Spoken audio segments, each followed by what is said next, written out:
The world is full of urban legends, remarkable stories that spread like viruses around the planet, mutating and evolving until no one can remember which ones are true and which ones are urban legends.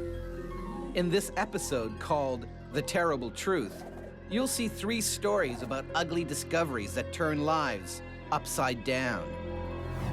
First, aspiring models get a rude awakening when a Russian reality show leaves them hungry for much more than fame. Then, a divorce turns ugly when the sudden appearance of a child leaves everyone wondering who's the true father. And finally, a happily married woman tries to save her family after one night from her past returns to haunt her. Watch all 3 stories and decide which urban legends are true and which ones are false. Find out if you guessed right at the end of the show. First, it's a story we like to call Freak Show. For as long as she can remember, aspiring Russian model Aleksandra has always wanted to be in the spotlight. Моя мечта всегда была попасть в Голливуд. Little did she know, her biggest break would turn into the biggest nightmare of her life. Готова была расплакаться просто. Я не понимала, как так могло произойти. It would make Alex famous, but for all the wrong reasons. In 2006, Alex was a small city girl with big city dreams.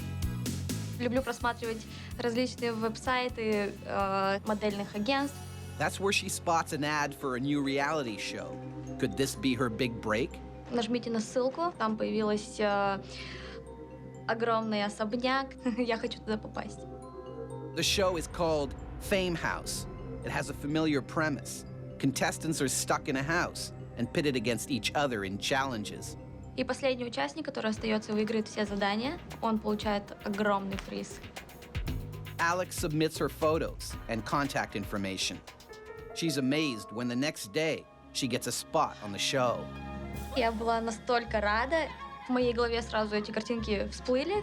Да, это именно тот шанс, который мне поможет уехать из России.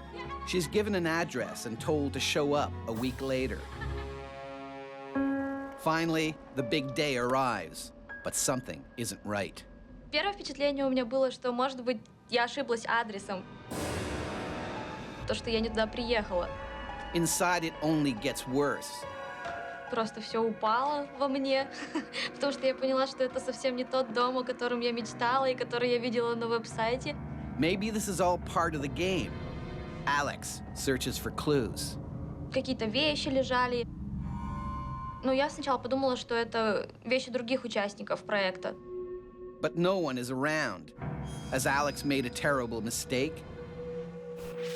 Just when she's starting to get worried, another contestant finally shows up. Then another, and another. The game is on. Despite the grim surroundings, Alex and the rest of the contestants settle in. Пусть это будет не самый большой красивый дом, но это будет хорошая возможность пробиться в люди.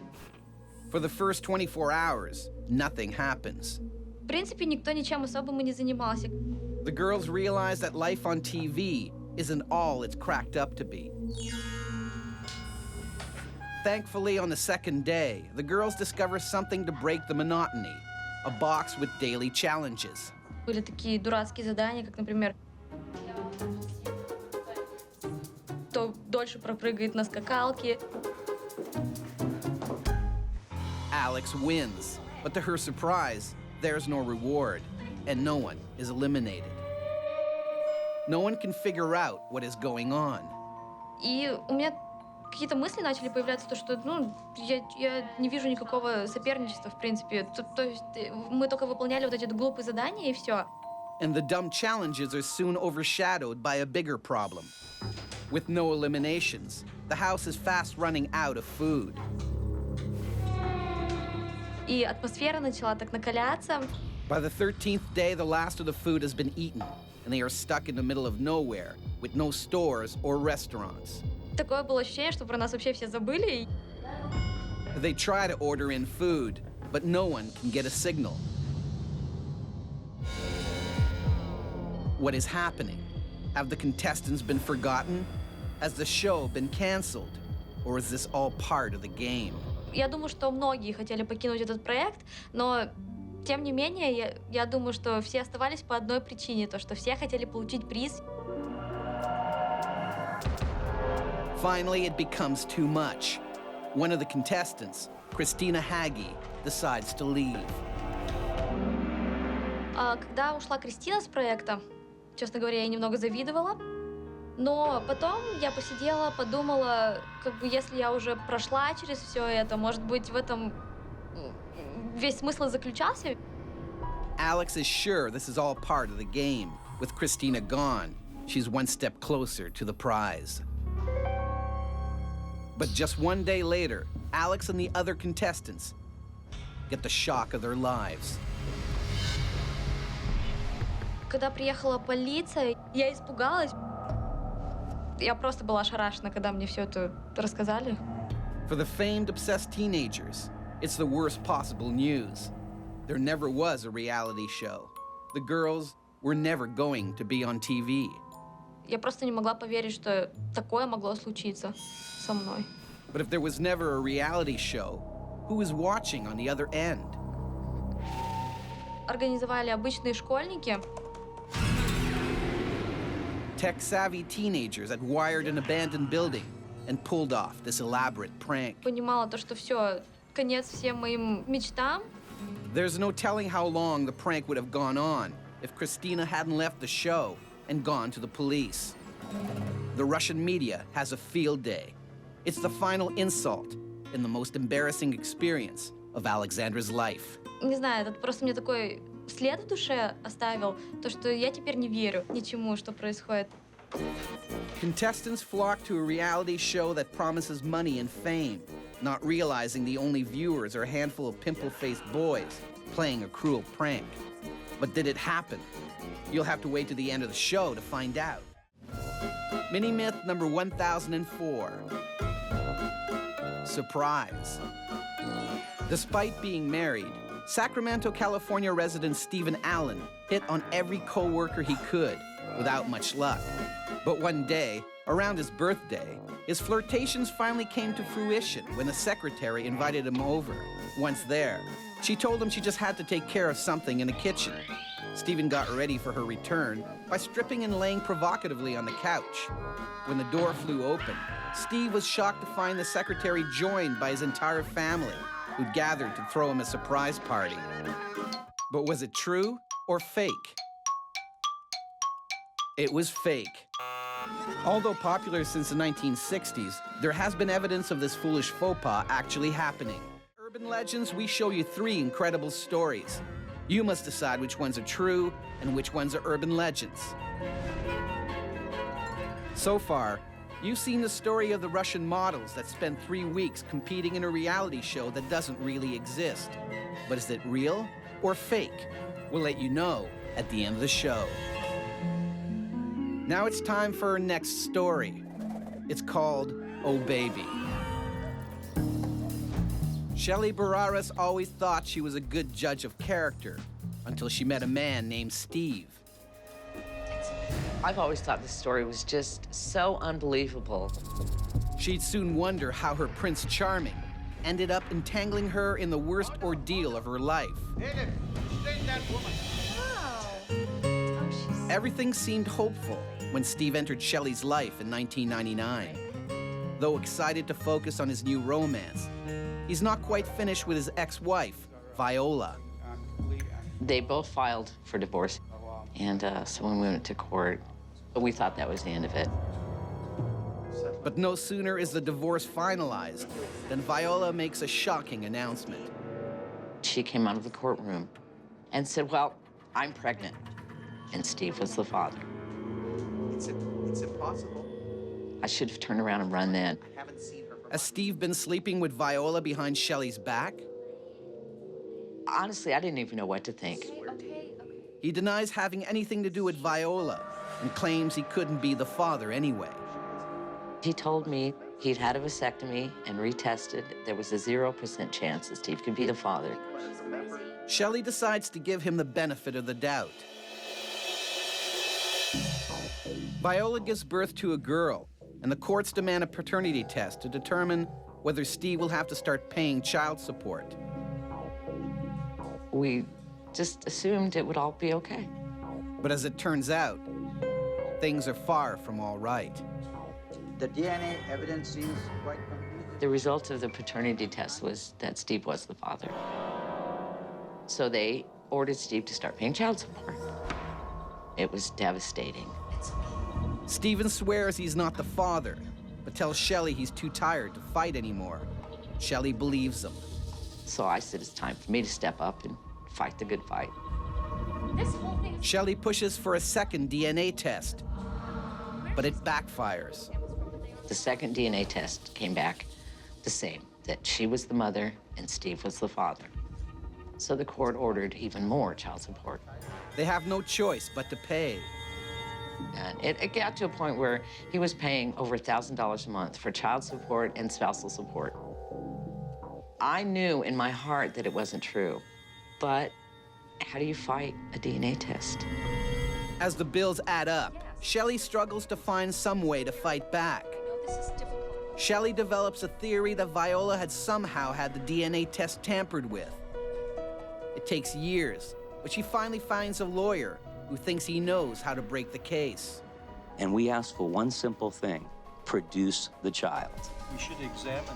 No one had ever seen this little girl. If Viola is really making this all up, if this is all just a scam to get back at her ex, then she'll never be able to produce the child.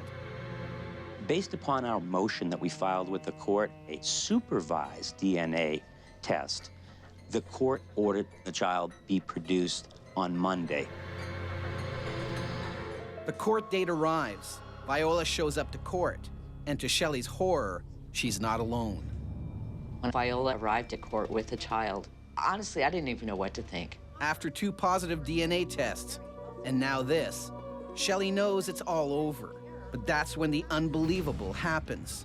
An elderly woman bursts into the courtroom with a startling claim. The grandmother was in the room saying that the child wasn't Viola's, it was hers. She was saying that Viola had stolen the child, basically, off the side of the street. Order! And that's when all hell broke loose. An astonishing story starts to unfold. Viola Trevino had never been pregnant at all. No one had ever seen the baby. But the court took her word for its existence when she produced DNA evidence.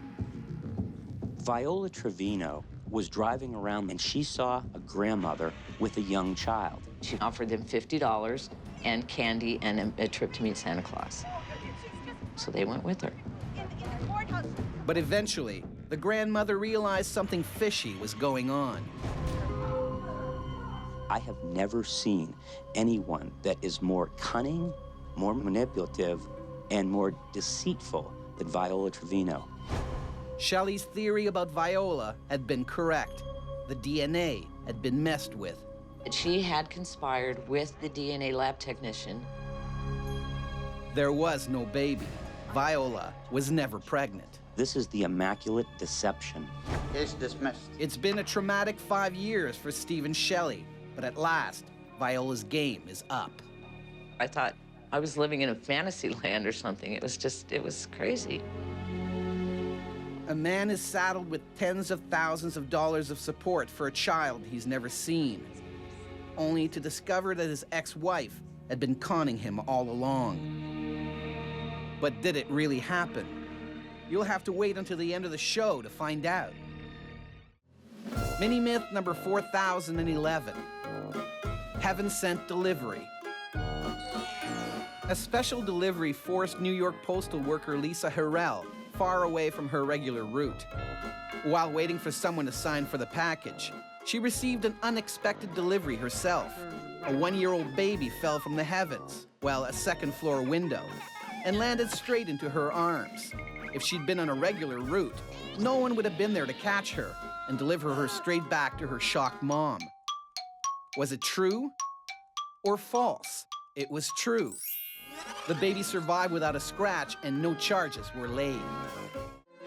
On Urban Legends, we show you 3 incredible stories. You must decide which ones are crystal clear truth and which are earth-shattering lies. So far, you've seen the story of teens that tricked models on a fake reality show, and the story of the fake baby that almost bankrupted a couple. But which of these stories are the real thing? All will be revealed at the end of the show. Now it's time for a final story. It's called If You Can't Say Something Nice. Meet Kip Browning, a New England reporter who covered the passionate parable of Aaron and Meg Williams. It's a mixture of disbelief and then just anger and rage.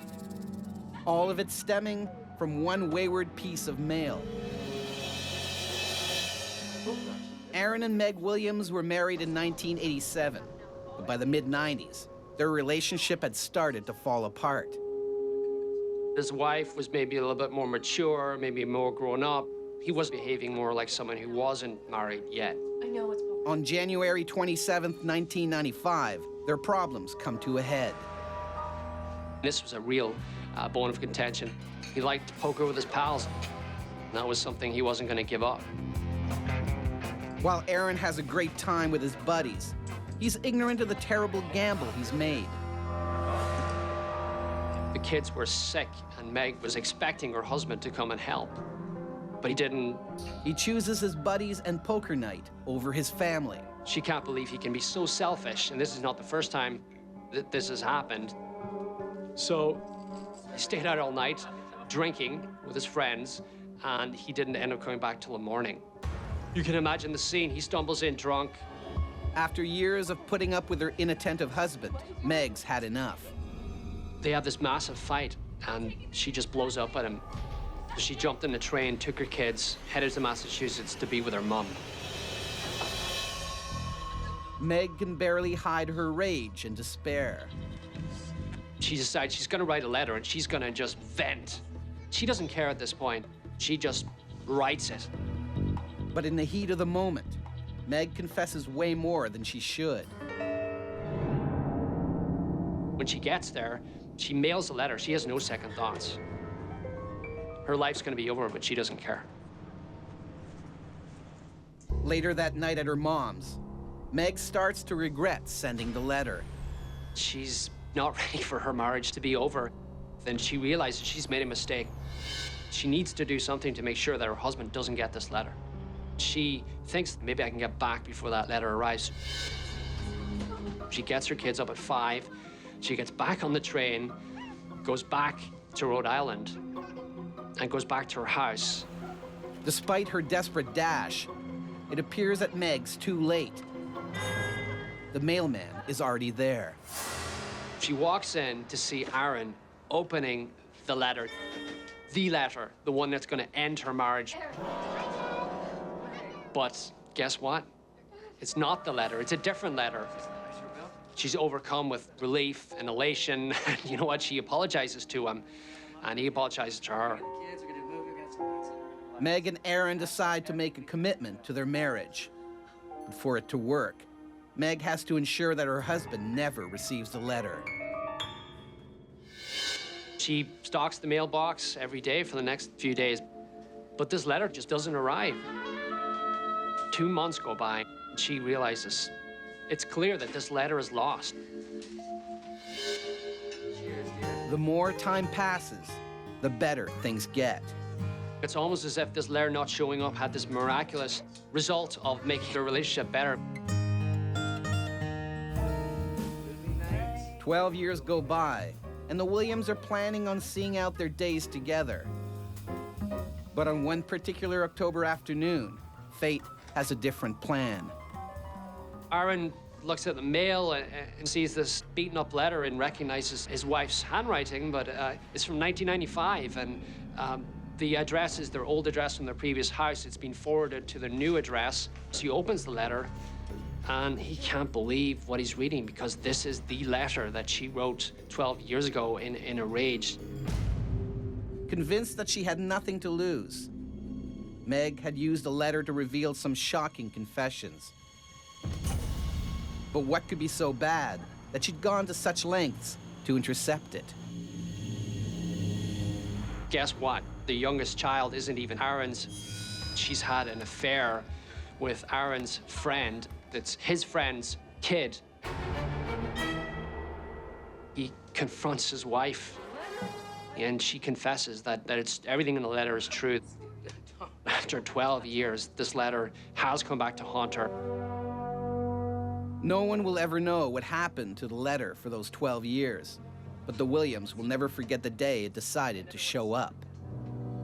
He was gone. He was not coming back. The relationship was over. A lost letter turns up, leaving a marriage in ruins and a family torn apart. But is it true? Or did we betray you? It's time to reveal the truth about our three incredible stories.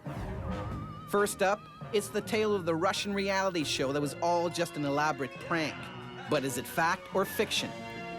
На самом деле, эта история со мной не приключалась никогда, and this is a fake. While this story isn't true, a similar stunt was pulled off in Turkey, where a group of women were tricked into a fake reality show. Then is the tale of the woman who fooled everyone into paying to support a child that didn't exist. But is it fact or fiction? My name is Shelly and my husband Steve and I paid child support for 5 years for a fake baby. And this is a true story.